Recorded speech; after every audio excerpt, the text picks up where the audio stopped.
Bismillahirrahmanirrahim. Assalamualaikum warahmatullahi wabarakatuh. Seri ke-19 di The Beginning. Masih bicara tentang keridhaan. Supaya kemudian kita menyadari posisi kita. Bahwa kita ini hidup, ditanggung, dijamin, diatur, dikendalikan, dibela, disayang. Sama yang maha pengasih lagi maha penyayang gitu. Supaya kita ini juga tambah perhatian itu, tambah mengingat kebaikannya dan mau membalas kebaikannya dengan sujud, ruku gitu ya, ruku sujud yang benar, yang ikhlas, belajar tentang sholat, belajar tentang ngaji, bukan cuma sholat dan ngaji, tapi belajar tentang sholat, belajar tentang ngaji, belajar tentang menyebut namanya, mengingat namanya, mau memention namanya, mau kemudian membanggakan namanya di depan orang-orang, di depan makhluk-makhluk yang lain, walaupun Allah tentu tidak butuh yang seperti itu. Yang demikian supaya kemudian kita makin disebut sebagai orang-orang yang menghargai Allah, memposisikan Allah di posisinya, menghormatinya, dan kemudian benar-benar menganggapnya sebagai Tuhan segala-galanya. Ya ini penting lah gitu, kayak kita berjalan bersama seorang kawan yang sesungguhnya kita lah yang ngebosin, kita yang ngedanain, kita yang kemudian membuat iya bisa begini bisa begitu dengan izin Allah, tapi ketika dia punya kesuksesan dia tidak menyebut nama kita sama sekali seperti apa gitu. Pun ketika kita saksikan misalkan di speech, dia bicara, dia ceramah, dia kemudian berbicara di depan orang, berpidato depan orang, tapi kita tidak disebut sama sekali, kita juga merasa jengah, merasa gimana gitu. Atau ada seorang anak yang kemudian kita bela, kita ambil sebagai anak santri, anak didik, anak murid. Kita nggak pernah nanya siapa nama orang tuanya, siapa nama ayah ibunya. Kita nggak bertanya siapa keluarganya, ya. Atau ada anak yang diantar oleh orang tuanya dan kita nggak pernah bertanya dari mana, di mana alamat. Pokoknya kita terima aja.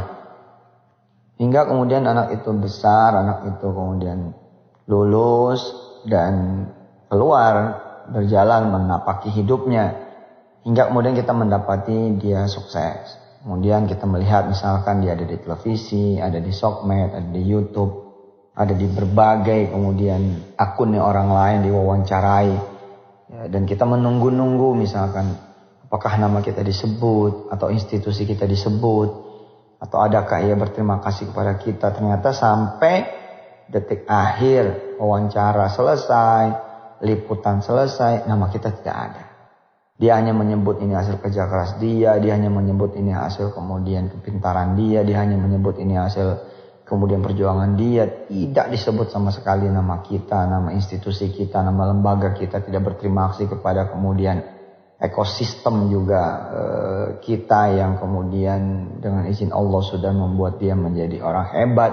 Maka bisa kita pastikan bahwa kita tetap jengah. Tetap kita merasa, wah ya udah deh. Ya udah. Ya sudah. Apalagi kalau misalkan kita minta tolong.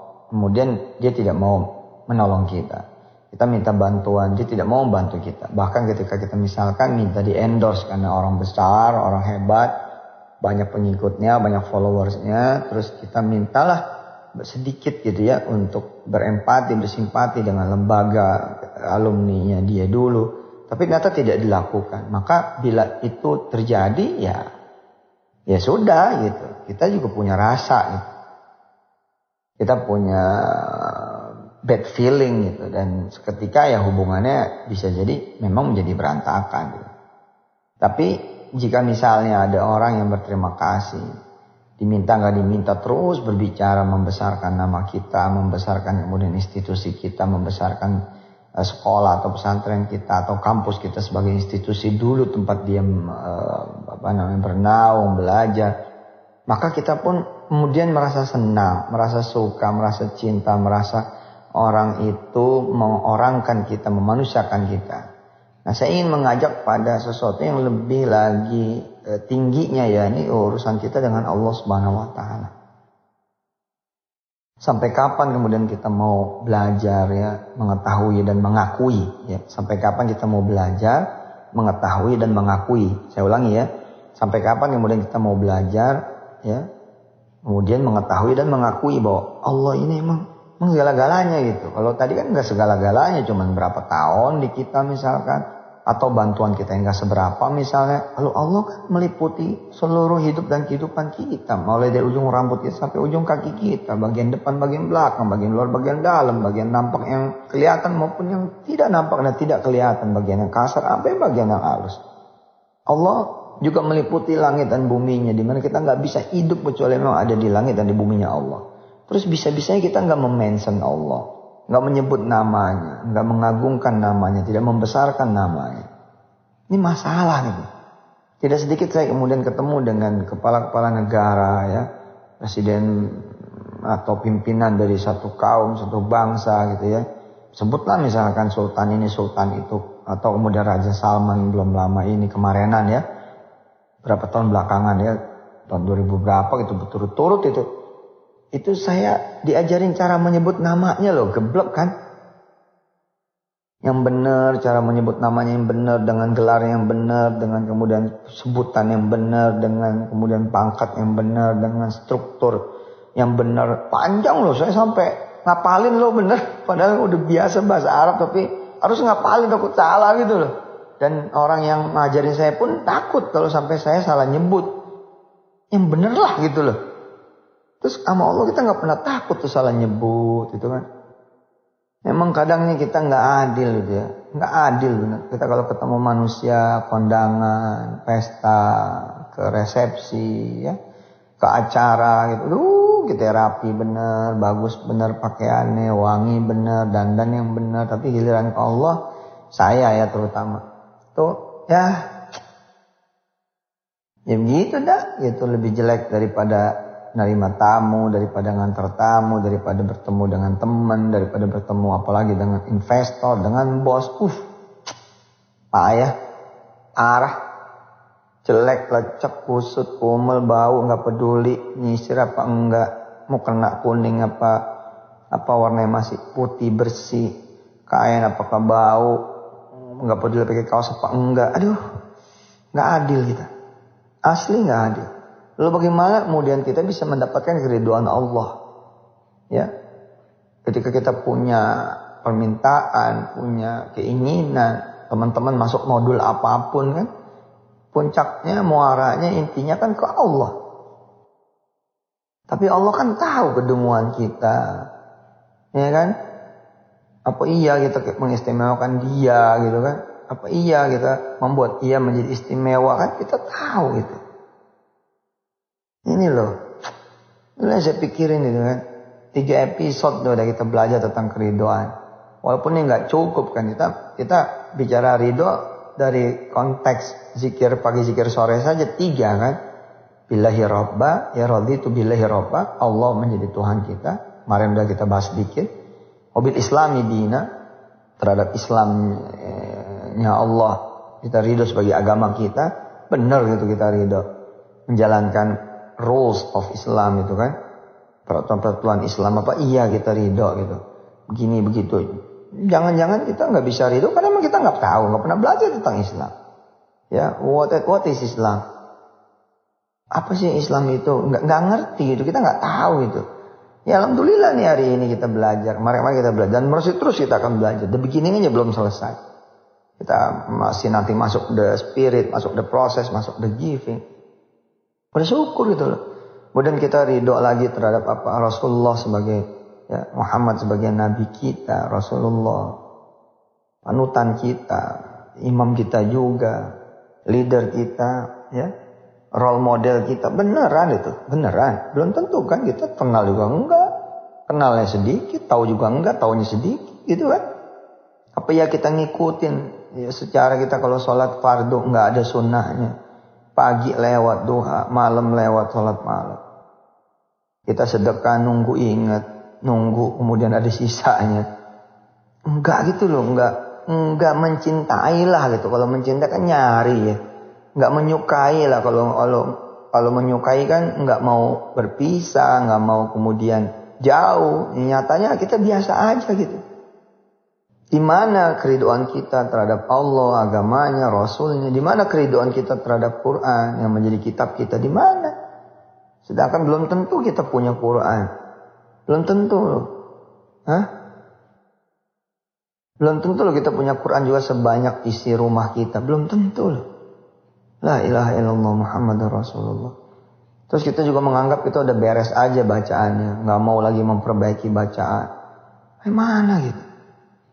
Seseorang yang berbicara di depan para raja, di depan presiden, di depan para pembesar. Dia latihan kok. Bahkan untuk membacakan teks misalkan kita adalah pengganti dari gubernur. Kita pengganti dari wali kota, kita pengganti dari menteri, kita membacakan sambutannya. Takut salah, kita latihan loh. Nah, yang kita baca ini Quran, tapi kita nggak pernah. Ya gimana kita merasa, ya udah bisa baca, padahal ukuran bisa baca ukuran kita. Yang nggak mau kita minta dicek bacaan apa segala macam. Ya, nanti kapan kita bikin klinik ya, klinik tilawah ya, Al-Fatihah apa, pakai online, insya Allah. Itulah. Orang minjem motor, pas kita kasih pinjem motornya agak berisik. Ada bagian-bagian yang kayak rada mau copot, bensin juga jauh, tipis. Motornya kotor, tapi begitu kemudian di tangan dia, pas mulangin bunyi-bunyi udah nggak ada, motornya bersih, bensin kemudian penuh. Wah, kita seneng gitu. Kita seneng gitu loh. Wong jelek dipulangin bagus, kotor dipulangin bersih, kosong dipulangin isi. Tapi coba sebaliknya, motor bagus-bagus dibikin berisik, knalpot lah, atau spakbor lah, apa tabrakan atau apa nggak tahu jadi bunyi klek. Padahal tadinya bener. Bensin kita lihat ya kosong, motor ya kotor, mobil juga begitu dipulangin banyak kacang di dalamnya, ada tumpahan es. Ada bekas roti, ada kulit pisang. Bagaimana kita mau ridho gitu loh. Minjemin yang sama aja kita gak ridho. Apalagi minjemin yang kita punya motor yang lebih bagus, kita punya mobil yang lebih bagus. Ya gak bakalan. Nah kita gimana mau Allah? Gimana Allah mau ridho mengulang pemberiannya atau memberikan yang lebih baik lagi? Bagaimana? Sedangkan kita gak amanah, gak bersyukur. Ada orang yang dikasih tanahnya masih rimbun itu nggak dilalang apa segala. Terus dibersihin sama dia. Kita ngeliatnya udah seneng. Dia tanemin, kita ngeliatnya udah seneng.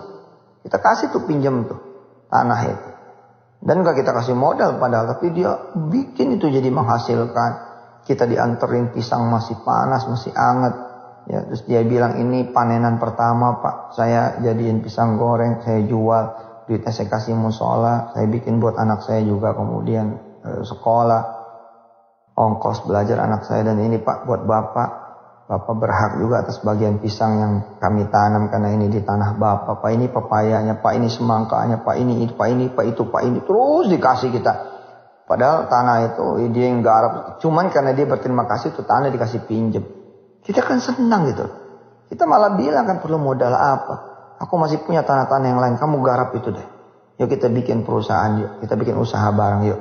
Kamu memonetize, memaksimalkan, mengoptimalkan aset-aset saya. Kan begitu. Tapi coba kalau emang lupa diri, kita usir dia ya. Emang sih tanah nggak rapi jadi rapi, tanah kemudian berantakan jadi nggak berantakan. Tapi yang terjadi apa? Itu tadi aku. Lah ya mana? Kita usir dia ya. Apalagi jika ada upaya dia kemudian mengambil milik kita. Seakan-akan dia yang berkuasa atas apa yang menjadi aset kita. Coba kita kan seperti berkuasa kan atas mata kita, telinga kita, mulut kita. Jadi sembarangan gitu. Bicara, melihat, mendengar, melangkah sembarangan. Nah kan kata Allah memang kamu tuh punya siapa gitu loh. Ya. Insyaallah kita ketemu lagi. Saya Yusuf Masud. Assalamualaikum warahmatullahi wabarakatuh. Sabar ya, belajarnya sabar.